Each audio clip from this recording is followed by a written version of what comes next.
போர் காரணமாக விமான நிலையங்கள் மூடப்பட்டதால் துபாய் வழியாக இந்தியா திரும்பவிருந்த ஆயிரக்கணக்கான பயணிகள் தவித்து வருகின்றனர்.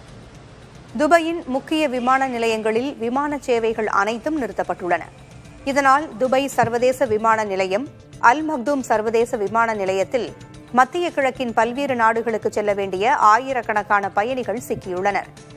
துபாய் வழியாக இந்தியா திரும்பவிருந்த பயணிகளும் பாதிப்பிற்கு ஆளாகியுள்ளனர்.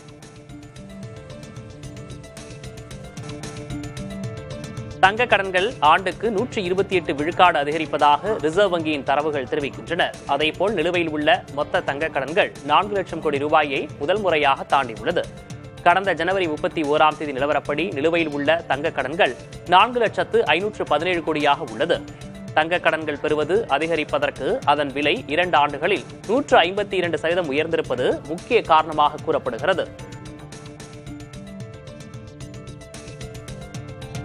கச்சத்தீவு புனித அந்தோணியார் ஆலயத்தின் 2 நாள் திருவிழா கொடியேற்றத்துடன் தொடங்கியது. தேவாலயத்தின் எதிரே உள்ள கொடிமரத்தில் அந்தோணியார் உருவம் பொறிக்கப்பட்ட கொடியை நெடுந்தீவு மற்றும் இந்திய பங்கு தந்தைகள் இணைந்து ஏற்றினர்.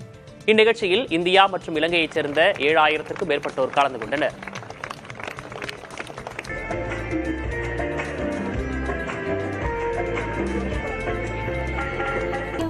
பின்னர் சிறப்பு திருப்பலி நடைபெற்றது. விழாவின் 2வது நாளான சனிக்கிழமை கூட்டு பிரார்த்தனைக்கு பிறகு விழா நிறைவடைகிறது.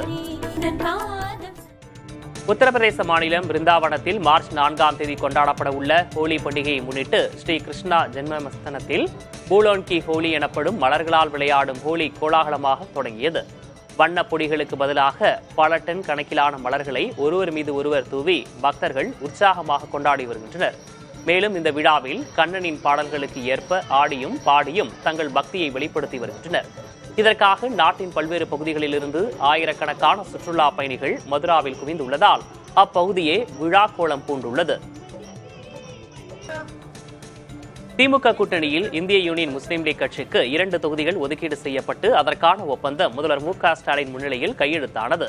அண்ணா அறிவாலயத்தில் செய்தியாளர்களை சந்தித்த அக்கட்சியின் தலைவர் காதர் மொஹிதீன், கடந்த முறை 3 தொகுதிகளில் போட்டியிட்ட நிலையில் தற்போது 2 இடங்களில் இருக்க திமுக வலியுறுத்தியதன் பேரில் ஒப்புக்கொண்டோம் என்றும் புதுச்சேரி சட்டமன்ற தேர்தலில் ஒரு தொகுதியை ஒதுக்க வேண்டும் என கோரிக்கை வைத்துள்ளதாகவும் கூறினார்.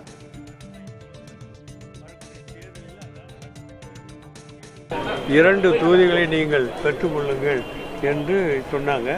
அது அடிப்படையில் பேசணும். அது முந்தா நாள் பேசிவிட்டு போனோம். இன்றைய தினம் அதே 2 தொகுதிக்கு எங்களை உடம்பட செஞ்சாங்க. நாங்கள் ஏற்றுக்கொண்டு வந்திருக்கிறோம். அதோடு இல்லாமல் அடுத்த உள்ள பாண்டிச்சேரியில் இந்திய முஸ்லீம் லீக்கிற்கு ஒரு தொகுதியை நீங்கள் ஒதுக்கி தர வேண்டும் என்று நாங்கள் கேட்டோம். அதை கூடிய வரைவில் நாங்கள் எல்லாம் முயற்சி பண்ணி உங்களுக்கு சாதகமான பதிலை தருகிறோம் என்று எங்களுக்கு உறுதி அளித்திருக்கிறார். திமுக கூட்டணியில் மனிதநேய மக்கள் கட்சிக்கு 2 தொகுதிகள் ஒதுக்கப்பட்டுள்ளன. ஒப்பந்தம் கையெழுத்தான பின்னர் அண்ணா அறிவாலயத்தில் செய்தியாளர்களை சந்தித்த அக்கட்சித் தலைவர் ஜவாஹிர் உல்லா, 2 தொகுதிகள் எவை என்பது பின்னர் முடிவு செய்யப்படும் என்றும் உதயசூரியன் சின்னத்தில் போட்டியிடுவோம் எனவும் கூறினார்.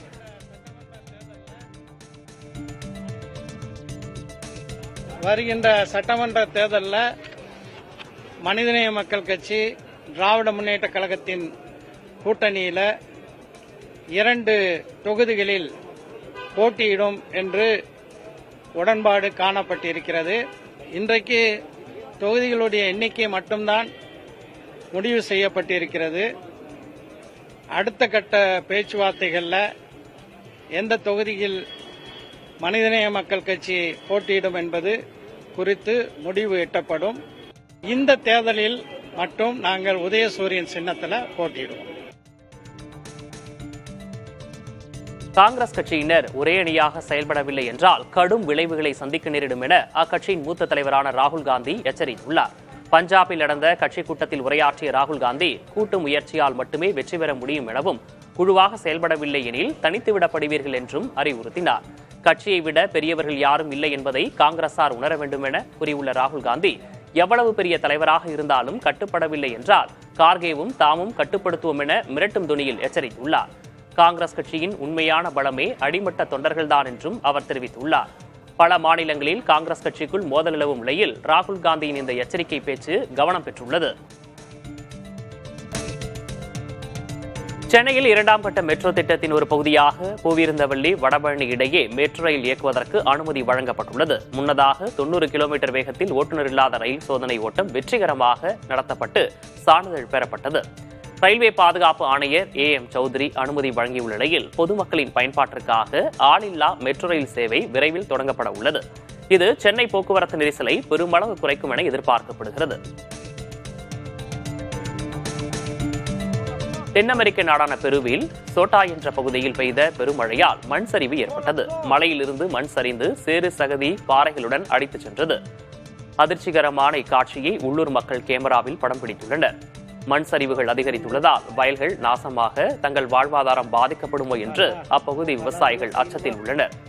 நிலைமையின் தீவிரத்தை கருத்தில் கொண்டு அரசு 700க்கும் மேற்பட்ட மாவட்டங்களில் அவசர நிலையை பிரகடனப்படுத்தியுள்ளது. மீட்பு பணிகளை விரைவுபடுத்தவும் மேலதிக சேதங்களை தவிர்க்கவும் இந்த நடவடிக்கை எடுக்கப்பட்டிருக்கிறது.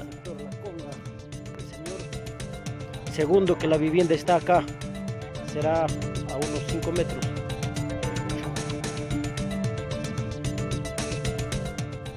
வடகொரிய அதிபர் கிம் ஜாங் உன் தங்கள் நாட்டு ராணுவ உயரதிகாரிகளுக்கும் தனது தொழிலாளர் கட்சி பிரமுகர்களுக்கும் அதிநவீன துப்பாக்கிகளை வழங்கினார். கட்சியின் மாநாடு நடைபெற்ற நிலையில் இத்துப்பாக்கிகளை அவர் வழங்கினார்.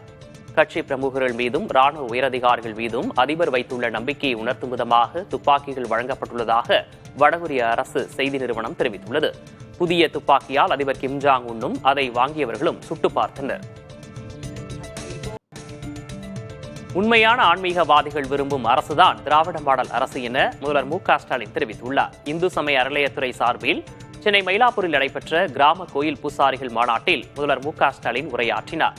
அப்போது பூசாரிகள் வாழ்விலும் விடியலை ஏற்படுத்தவே திமுக அரசு செயல்பட்டு வருகிறது என்றார்.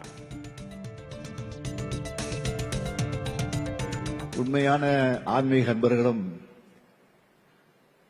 இறை பற்றாளர்களும் விரும்பக்கூடிய அரசுதான் திராவிட மாடல் அரசு. இந்த மாநாட்டை பார்க்கும்போது பலருக்கு வியப்பாக இருக்கலாம், ஏன் சிலருக்கு எரிச்சல் கூட வரலாம். கிராம கோயில்களை பணியாற்றுகிற கிராம பூசாரிகளான நீங்களும் இந்த சமுதாயத்தில் ஒரு அங்கம்தான். உங்களுடைய வாழ்விலும் விடியல் ஏற்படணும் என்ற எண்ணத்தில் தான் நம்முடைய அரசு தொடர்ந்து செயலாற்றி வருகிறது. பூசாரிகளுக்கான ஆண்டு வருமான உச்சவரம்பு 1,25,000 ரூபாயாக உயர்த்தப்படும் என முதல்வர் மு.க. ஸ்டாலின் அறிவித்துள்ளார். இந்து சமய அறநிலையத்துறை சார்பில் சென்னை மயிலாப்பூரில் நடைபெற்ற கிராம கோயில் பூசாரிகள் மாநாட்டில் உரையாற்றிய முதல்வர் மு.க. ஸ்டாலின் 11 அறிவிப்புகளை வெளியிட்டார். அதன்படி பூசாரிகளின் குழந்தைகளுக்கான திருமண உதவித்தொகை மேலும் 1000 ரூபாயும், பட்டப்படிப்பு நிதியுதவி மேலும் 2000 ரூபாயும் உயர்த்தப்படும் என்றார். அதேபோல் பூசாரிகள் உயிரிழந்தால் அவர்களது வாரிசுதாரர்களுக்கு வழங்கப்படும் தொகை 50,000 1 லட்சமாக உயர்த்தப்படும் எனவும் அறிவித்தார். பூசாரிகளுடைய நலனுக்காக 11 புதிய அறிவிப்புகளை வெளியிட விரும்புகிறேன். உறுப்பினர் மரணமடைந்தால் அவருடைய வாரிசுதாரர்களுக்கு தற்போது வழங்கப்படக்கூடிய தொகை 50,000 ரூபாயிலிருந்து 1 லட்சம் ரூபாயாக உயர்த்தப்படும். கிராம கோயில் பூசாரிகளுக்கு நிர்ணயிக்கப்பட்ட ஆண்டு வருமான உச்சவரம்பு 75,000 1 லட்சம் ரூபாயாக உயர்த்தப்படும். அது ஏற்கனவே உயர்த்தியாச்சு. இருந்தாலும் தற்போது உங்கள் கோரிக்கை ஏற்று ஆண்டுக்கு 1,25,000 ரூபாயாக உயர்த்தப்படும்.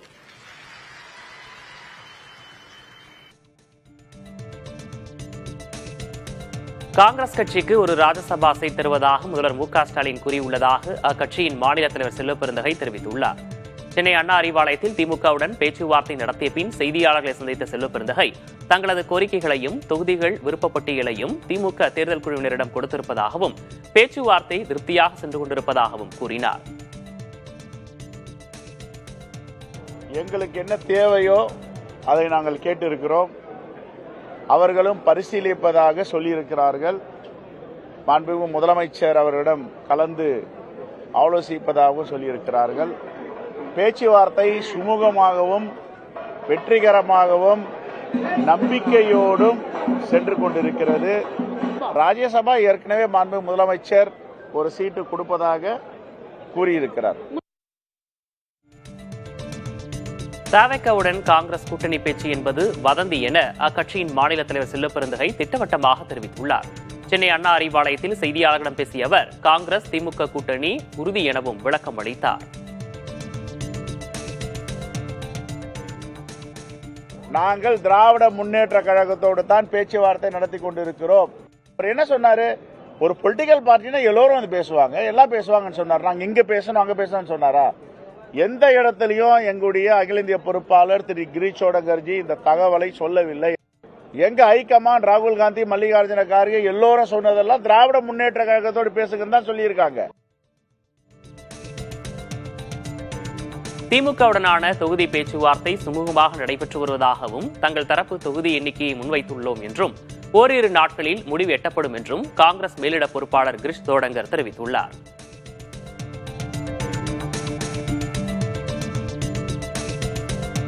திமுகவிடம் கூடுதல் தொகுதிகளை கேட்டுள்ளதாக தமிழக வாழ்வுரிமை கட்சியின் தலைவர் வேல்முருகன் தெரிவித்துள்ளார். சென்னை அண்ணா அறிவாலயத்தில் திமுக தேர்தல் குழுவினரை சந்தித்த பின்னர் செய்தியாளர்களிடம் பேசிய அவர் தமிழக மக்களுக்கு தேவையான மிக முக்கியமான கோரிக்கை மனுவையும் அவர்களிடம் வழங்கியிருப்பதாக கூறினார். தமிழக வாழ்வுரிமை கட்சிக்கு கூடுதலான இடங்கள் வேண்டும் என்றும் தமிழ் சமூகத்தின் மிக முக்கியமான பிரச்சனைகளை உள்ளடக்கிய கோரிக்கை மனுவையும் பேச்சுவார்த்தை குழுவிடம் கையளித்திருக்கிறோம். திமுக கூட்டணிக்கு விசுவாசமாக இருந்துள்ளதால் மனிதநேய ஜனநாயக கட்சிக்கு உரிய மரியாதை அளிக்க வேண்டும் என முதல்வர் வலியுறுத்தியுள்ளதாக தமிமுன் அன்சாரி தெரிவித்துள்ளார். திமுகவுடனான கூட்டணி பேச்சுவார்த்தைக்கு பின் புதிய தலைமுறையிடம் பேசிய அவர் முதல்வர் எடுக்கும் எந்த முடிவையும் ஏற்றுக்கொள்ள தயாராக இருப்பதாக கூறினார். அலைபாயாமல் அணிமாறாமல் திமுக என்ற அந்த கூட்டணி அவசியம் என்ற விசுவாசத்தோடு கொள்கைப்பட்டோடு இருந்திருக்கிறாங்க. உரிய மரியாதை செய்யுங்கன்னு சொல்லியிருக்கிறாங்க. அந்த செய்தி எங்கள்கிட்ட சொன்னாங்க. அப்போ எங்களுடைய விருப்பங்களை எல்லாம் சொன்னோம். கண்டிப்பாக முதல்வர் எடுத்து சொல்வதாக சொல்லியிருக்கிறாங்க. நல்ல செய்தியை தருவாங்க. முதல்வர் எடுக்கக்கூடிய எந்த முடிவாக இருந்தாலும் நாங்கள் ஏற்றுக்கொள்ளணும்னு சொல்லியிருக்கிறோம்.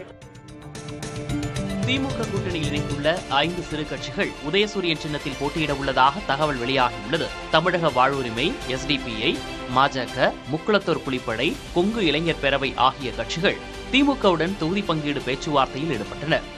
அப்போது 5 கட்சிகள் சார்பிலும் தலா 2 தொகுதிகள் ஒதுக்கீடு செய்யுமாறு கேட்டதாகவும், ஆனால் திமுக தரப்பில் தலா 1 இடம் மட்டும் கொடுக்க முன்வந்ததாகவும் சொல்லப்படுகிறது.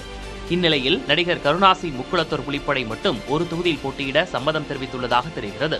மற்ற கட்சிகளுக்கு 2ஆம் கட்ட பேச்சுவார்த்தையில் தொகுதி பங்கீடு உறுதியாகும் என கூறப்படுகிறது. அதே நேரம் இந்த 5 கட்சிகளும் திமுகவின் உதயசூரியன் சின்னத்திலேயே போட்டியிட சம்மதம் தெரிவித்துள்ளதாக தகவல்கள் வெளியாகியுள்ளன. பிரதமர் மோடி வருகையொட்டி திருப்பரங்குன்றம் கோயிலில் பாதுகாப்பு உள்ளிட்ட அனைத்து ஏற்பாடுகளும் தீவிரமாக மேற்கொள்ளப்பட்டு வருகின்றன. 2 நாள் பயணமாக தமிழ்நாடு வரும் பிரதமர் மோடி ஞாயிற்றுக்கிழமை மாலை திருப்பரங்குன்றம் கோயிலில் சாமி தரிசனம் செய்கிறார். அப்போது அவருக்கு கோயில் நிர்வாகம் சார்பில் 150 மீட்டருக்கு சிவப்பு கம்பள வரவேற்பும் கும்ப மரியாதையும் வழங்கப்பட உள்ளது. மேலும் மரப்பலகைகளால் தற்காலிக படிக்கட்டுகள் ஏற்பாடு செய்யப்பட்டுள்ளதோடு கோயில் கருவறை முழுவதும் குளிரூட்டப்பட்ட அறைகளாக மாற்றப்பட்டுள்ளது.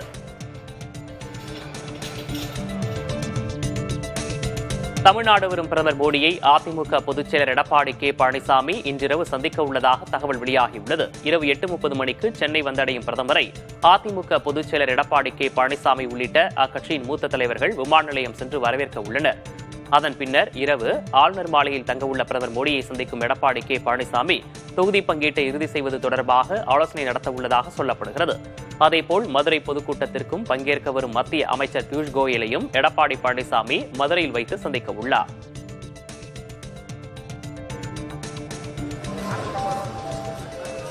திமுகவில் இணைந்த பன்னீர்செல்வம் ஜெயலலிதாவின் முதுகில் குத்திவிட்டார் என மத்திய அமைச்சர் பியூஷ் கோயல் கூறியுள்ளார். மதுரை விமான நிலையத்தில் செய்தியாளர்களை சந்தித்த அவர் தமிழக அரசியலில் பன்னீர்செல்வம் தேவையற்றவராக மாறிவிட்டார் என்றும் அவருக்கு வாய்ப்புகளையும் மரியாதையையும் வழங்கிய ஜெயலலிதாவின் முதுகில் குத்தியதை தமிழக மக்கள் கவனித்து வருவதாகவும் கூறினார்.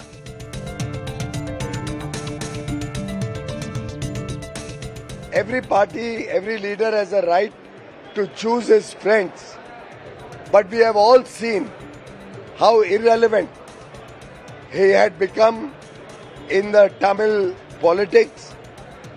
The people of Tamil Nadu have noted that the person to whom Ms. Jayalalitha, Honorable Thiru Jayalalitha ji, gave so much respect, affection and opportunity to become the Chief Minister has backstabbed the philosophy, the high ideals of Thiru Jayalalitha. தவிக தலைவர் விஜய் வரும் March 4ஆம் தேதி தஞ்சை மாவட்டம் செங்கிப்பட்டியில் கட்சி நிர்வாகிகளை சந்திக்கிறார். 9 acre பரப்பளவில் நடைபெறும் இந்த சந்திப்பில் 8 சட்டமன்ற தொகுதிகளைச் சேர்ந்த சுமார் 4900 நிர்வாகிகள் பங்கேற்க உள்ளனர். காலை 10 மணி முதல் 3 மணி வரை நடைபெறும் இக்கூட்டத்திற்கு பாதுகாப்பு கோரி மாவட்ட எஸ்பி அலுவலகத்தில் மனு அளிக்கப்பட்டுள்ளது. சேலம், வேலூரை தொடர்ந்து டெல்டா மாவட்டத்திலும் விஜய் தனது அரசியல் பயணத்தை தீவிரப்படுத்தியுள்ளார்.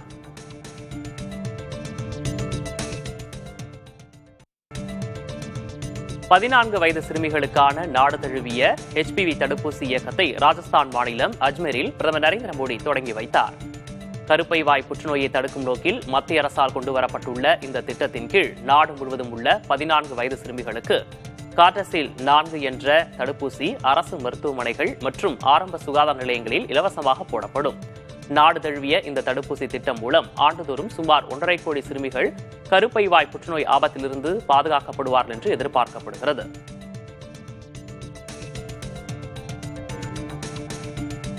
பாகிஸ்தானுடன் தான் மிகவும் இணக்கமாக இருப்பதாக கூறியுள்ள அமெரிக்க அதிபர் டொனால்டு ட்ரம்ப் அந்நாடு அற்புதமாக செயல்பட்டு வருவதாகவும் புகழ்ந்துள்ளார். பாகிஸ்தான் பிரதமர் ஷெபாஸ் ஷெரீப்பும் ராணுவ தளபதி ஆசிம் முனீரும் மிகச்சிறந்த தலைவர்கள் என்றும் ட்ரம்ப் புகழ்ந்துள்ளார். ஆப்கானிஸ்தான் பாகிஸ்தான் மோதலை நிறுத்த தலையிடுவீர்களா என்ற கேள்விக்கு ட்ரம்ப் இவ்வாறு பதிலளித்தார். ட்ரம்பின் இந்த பேச்சு பாகிஸ்தான் அரசுக்கும் ராணுவத்திற்கும் அமெரிக்கா அளிக்கும் ஆதரவாக பார்க்கப்படுகிறது. பாகிஸ்தானுக்கு ஆதரவளிக்கும் வகையில் அமெரிக்க அதிபர் டொனால்டு ட்ரம்ப் பேசியிருப்பது மோடி அரசின் பின்னடைவை காட்டுவதாக காங்கிரஸ் கட்சி விமர்சித்துள்ளது.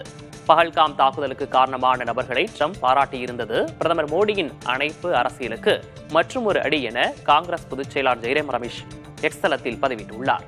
இந்தியா மற்றும் பாகிஸ்தானை ஒரே தராசில் வைத்து பார்க்கும் பழைய நிலைக்கு அமெரிக்கா மீண்டும் திரும்பியுள்ளது இந்தியாவின் வியூக ரீதியான ராஜதந்திரத்திற்கு பலத்த அடியாகும் என்று ரமேஷ் பதிவிட்டுள்ளார். காயிதே மில்லத் பெயரில் பல்கலைக்கழகம் அமைக்க வேண்டும் என முதல்வர் மு.க. ஸ்டாலினிடம் வலியுறுத்தியதாக மதிமுக பொதுச் செயலர் வைகோ தெரிவித்துள்ளார். சென்னை அண்ணா அறிவாலயத்தில் செய்தியாளர்களை சந்தித்த அவர் கட்டணமில்லா மின்சாரம், கட்டபொம்மன் வாரிசுக்கு உதவி என 3 கோரிக்கைகளை முதல்வர் மு.க. ஸ்டாலினிடம் முன்வைத்துள்ளதாகவும் அது குறித்து அவர் நடவடிக்கை எடுப்பதாக உறுதியளித்துள்ளதாகவும் தெரிவித்தார். கண்ணியத்துக்குரிய காயிதே மில்லத் இஸ்மாயில் சாஹிப் அவர்கள் பெயரால் ஒரு பல்கலைக்கழகம் அமைக்க வேண்டும் என்பதை திராவிட முன்னேற்ற கழகத்தினுடைய தேர்தல் அறிக்கையிலேயே சேர்க்க வேண்டும் என்று ஒரு கோரிக்கை விடுத்தேன். சூரிய ஒளி மின்சார கட்டமைப்பில் வறுமை கோட்டுக்கு கீழே இருப்பவர்களுக்கு இலவச மின்சாரம் கொடுக்க அரசு முடிவெடுத்துவிட்டால் இந்த தடுக்கின்ற முயற்சிகளிலே இருந்து நாம் விடுபட்டு விடலாம். திருச்செந்தூர் சுப்பிரமணிய சுவாமி கோயிலின் மாசி திருவிழாவில் சண்முகர், வள்ளி தெய்வானையுடன் பச்சை கடைசல் சப்பரத்தில் எழுந்தருளியதை ஏராளமான பக்தர்கள் தரிசனம் செய்தனர். முருகனின் அறுபடை வீடுகளில் 2ஆம் படை வீடான திருச்செந்தூர் சுப்பிரமணிய சுவாமி கோயில் மாசி திருவிழா 21ஆம் தேதி கொடியேற்றத்துடன் தொடங்கியது. 8ஆம் நாள் விழாவில் சுவாமி சண்முகர், வள்ளி தெய்வானையுடன் பச்சை சாத்தி கோலத்தில் காக்கும் கடவுளான திருமாலின் குசமாக பச்சை கடைசல் சப்பரத்தில் வலம் வந்ததை ஏராளமான பக்தர்கள் தரிசித்தனர்.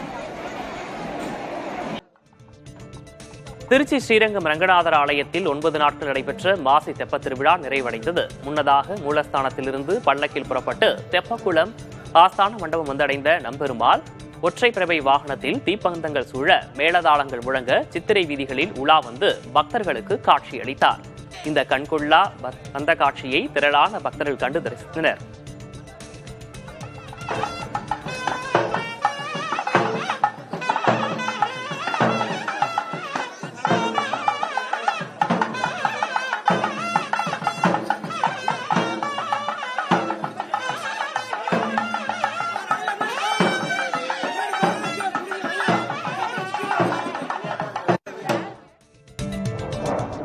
ராஜஸ்தானின் பொக்ரானில் வாயு சக்தி 2026 போர் ஒத்திகையில் இந்திய விமானப்படை விமானங்கள் அசத்தலான ஒத்திகையில் ஈடுபட்டன.